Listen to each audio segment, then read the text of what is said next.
What's up, everybody? It's me, Rory, and I am 11 weeks on T. Man, I really feel like my voice is just getting incrementally more gravelly by the day almost. It feels like it's most gravelly in the morning, and then it kind of, I don't know. As the day progresses, it kind of like loses its graveliness. I suppose that like mimics some kind of natural like kind of sleepy, deeper voice or something.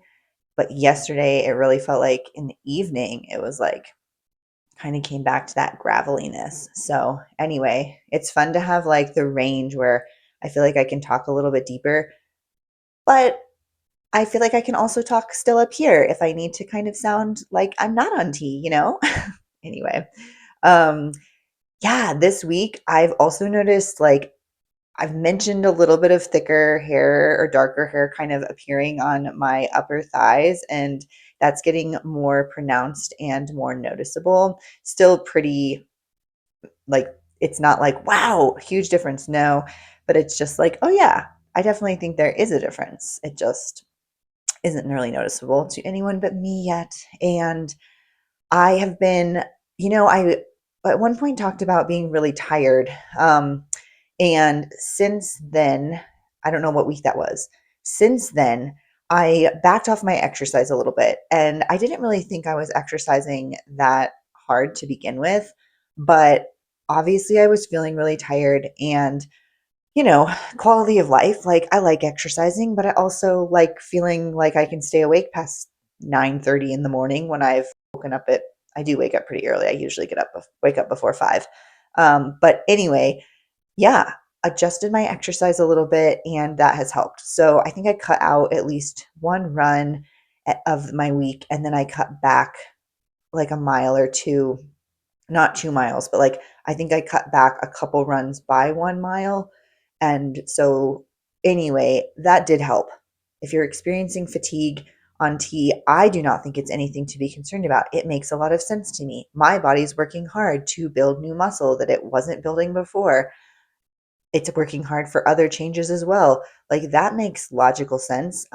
But I do think that if you're someone who's really active and you are feeling like extra exhausted, maybe backing off a little bit of that activity is something that you could experiment with and see if it's worth it for you. I don't do caffeine, so I have a really bad intense reaction to caffeine where basically I get like the shakes so bad I like can't even hold still, and then I can't sleep for like 24 hours. So I stay far away from caffeine, and I prefer to moderate my energy in less caffeinated ways. um, the other thing I've been thinking a lot about this week is kind of coming out. And I am out like to my friends. I mean, I'm living like my life. I'm not hiding anything, obviously. Uh, but I'm also not like parading around telling everyone I know that I'm trans, or like I don't walk around with a big hat on my head.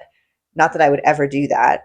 But I was thinking when I started T, I haven't told anybody but my partner that I'm on T. Okay, that's not true. I've now told a couple of friends, but I did it for me, and I didn't really want anybody else's opinion about it. And as long as I had the support of my partner, that's all that mattered to me.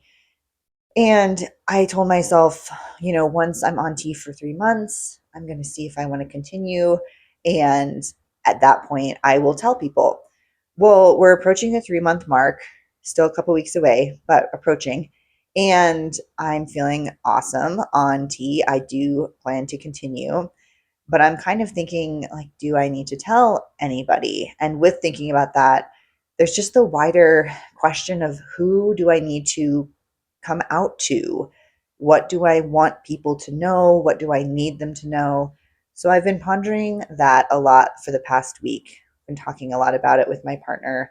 And yeah, maybe I'll give an update next week on where I settle, because I'm not really exactly sure where I'm going to settle with that yet. But it has been something I've been thinking about. You know, it's hard because no one, I believe that I don't owe anyone an explanation for my existence. Like, let's look at it very basically. If I chose to wear a yellow shirt, I would not need to validate my choice to anybody. If I chose to grow my hair out down to my waist, I would not be obligated to validate that choice to anybody. Why would I have to validate my choice to have top surgery, my choice to use testosterone? Why do I need to validate those choices to anyone else? Likely, people are not going to understand, and you don't have to understand to be supportive.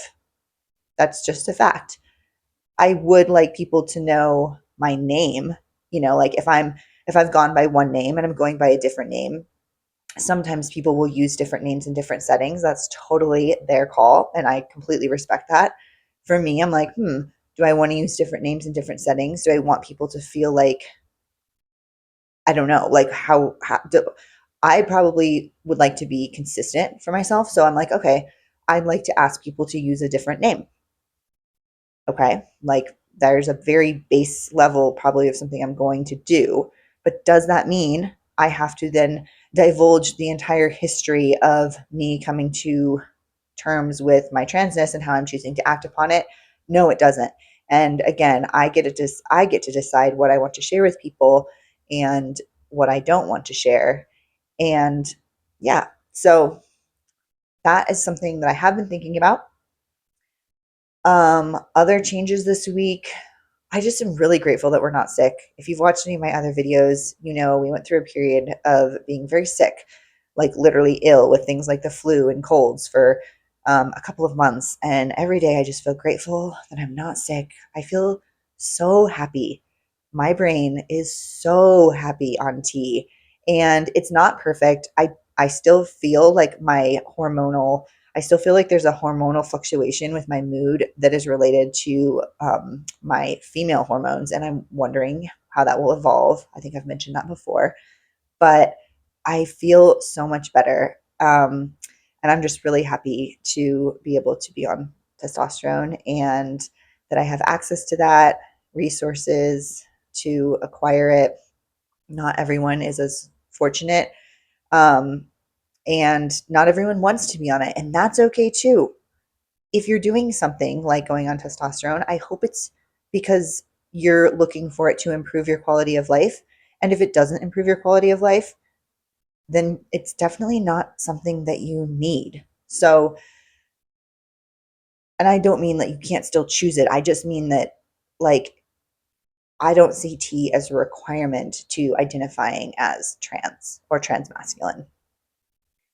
That being said, I'm very happy so far with my journey on testosterone. So thanks for watching, everyone, and I will be back next week for another update. Bye.